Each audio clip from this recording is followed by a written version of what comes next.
আসসালামু আলাইকুম। স্বাগত জানাই অপরাধ বাংলা টিভির আজকের খবরে। ধোবাউড়া পৌর শহরে লিফলেট বিতরণ ও গণসংযোগ করেন ধোবাউড়া ও হালুয়াঘাট থেকে ধানের শীষের মনোনয়ন প্রত্যাশী বিএনপি নেতা সালমান ওমর রুবেল। জনগণের মাঝে পৌঁছে দিচ্ছেন রাষ্ট্রকাঠামো মেরামতের ৩১ দফা।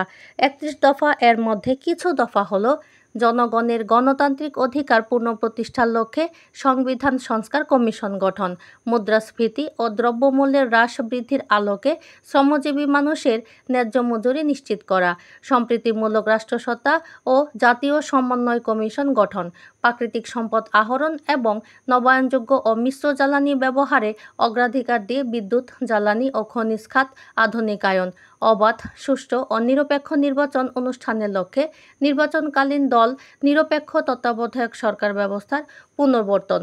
জাতীয়তাবাদী দলের ভারপ্রাপ্ত চেয়ারম্যান মানবতার নায়ক জনাব তারেক রহমানের ক্ষমতার ভারসাম্য যে জনগণের কাছে উত্থাপিত ৩১ দফা যে জনগণের কাছে উনি উত্থাপিত করেছেন, আমরা আজকে এসেছি ধোবাউড়া বাজারের, ধোবাউড়া সদরে এবং মেইন বাজার যেটা ধোবাউড়ার, এই বাজারে আজকে আমরা আমাদের ধোবাউড়া উপজেলা বিএনপি ও অঙ্গ সহযোগী সংগঠনের নেতৃবৃন্দ সহ আমরা এখানে উপস্থিত হয়েছি।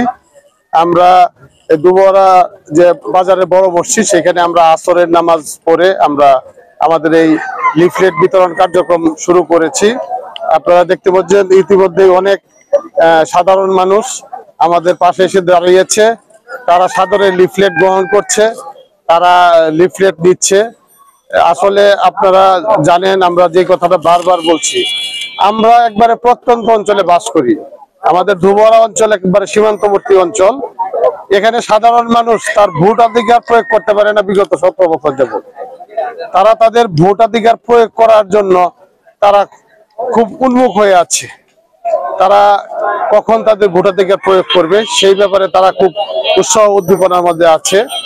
আর আপনারা জানেন, আমাদের বিএনপির যেই দল, আমাদের দলের প্রতিষ্ঠাতা শহীদ রাষ্ট্রপতি জিয়াউর রহমান, আমাদের দলের বর্তমানে যিনি দায়িত্বে আছেন দেশনেত্রী, সাবেক ৩ বারের সফল প্রধানমন্ত্রী, গণতন্ত্রের মা বেগম খালেদা জিয়া, আপনারা সকলেই জানেন উনি অসুস্থ।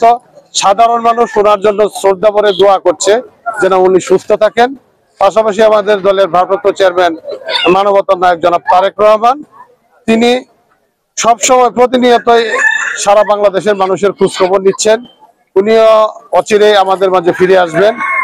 পাশাপাশি আমরা যে জিনিসটা বিশ্বাস করি এবং আমরা মানি, আমাদের বিএনপির মূল ভিত্তি হলো আমাদের তৃণমূল। এই তৃণমূলের সাধারণ সমর্থক জনগোষ্ঠী, তারাই বিএনপির মূল শক্তি।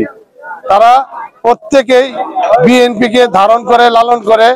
তাদের শক্তি নিয়েই আমরা বাংলাদেশ জাতীয়তাবাদী দল আমরা এখানে কাজ করছি। আপনারা অবগত আছেন, আমি বাংলাদেশ জাতীয়তাবাদী দলের একজন কর্মী হিসেবে আমার নির্বাচনী আসন ময়মনসিংহ ১৪৫ হালুয়াঘাট ধোবাউড়ায় প্রতিনিয়ত কাজ করে যাচ্ছি। আমরা ধোবাউড়া উপজেলার প্রত্যেকটি ইউনিয়নের ছোট ছোট বাজারে আমরা চাষ চলে আমরা সাধারণ মানুষের কাছে যাচ্ছি। সাধারণ মানুষের কাছে আমরা আমাদের নেতা জনাব তারেক রহমানের বার্তা পৌঁছে দিচ্ছি।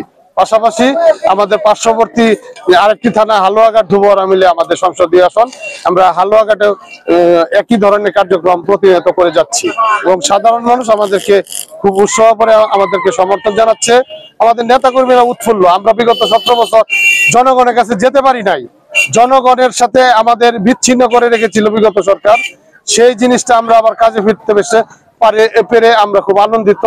আমরা সকলেই খুব উৎসাহ উদ্দীপনার মধ্যে আমাদের কার্যক্রম চালিয়ে যাচ্ছি। ধন্যবাদ আপনাদের সকলকে। আপনি মানে আপনার দলের পক্ষ থেকে আসলে কি মেসেজটা আপনারা জনগণের মধ্যে দিচ্ছেন?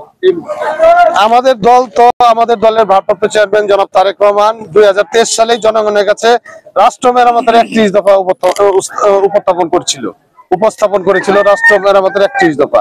সেই ৩১ দফা নিয়ে আমরা জনগণের কাছে যাচ্ছি।